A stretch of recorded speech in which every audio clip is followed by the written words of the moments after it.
Добра вест, италијанска мултинационална компанија ќе инвестира во Македонија, објави премиерот Груевски на својата Facebook страна. Инвестицијата на Монтанте е тешка 10 милиони евра. Во Бунарџи ќе гради фабрика за производство на амортизери за железнички возила, автобуси и тешки камиони. Во земјава ќе работи под брендот Нјуко. На средбата со премиерот Груевски најавија вработување во прва фаза од најмалку 100 работници. Годишниот обрт е планиран да изнесува 30 милиони евра.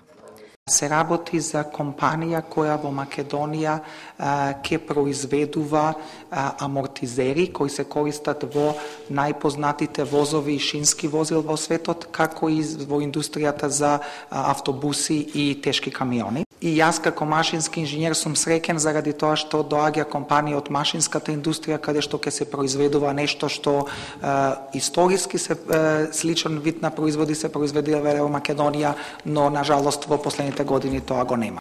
Стартот на градба на фабриката е предвиден на есен, а производството за 1 година. Монтанте признава, пред Македонија разгледувавме и други земји. Се одлучивме за земјава поради политичката стабилност, владините економски политики и нивниот третман кон странските инвеститори, како и незиниот акцент кон образованието.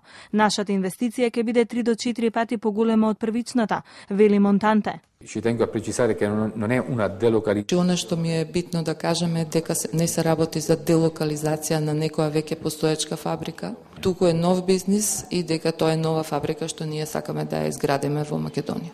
Ние не доаѓаме во Македонија само поради тоа што македонската влада дава бенефит на фирмите што ќе инвестираат, иако тоа е многу важен аспект. Туку доаѓаме тука затоа што веруваме дека во Македонија постои еден активен однос и активен пристап како од страна на владата, така и од страната на дирекциите кои што се вклучат за инвестиции, кои што се вклучени во оваа работа, кон едно модернизирање и забрзан развој на Македонија. МСА е италијанска компанија, дел од Монтанте групацијата за производство на амортизери за Siemens, Alstom, Bombardier и други компании со годишен обрт од 800 милиони евра и 2300 вработени.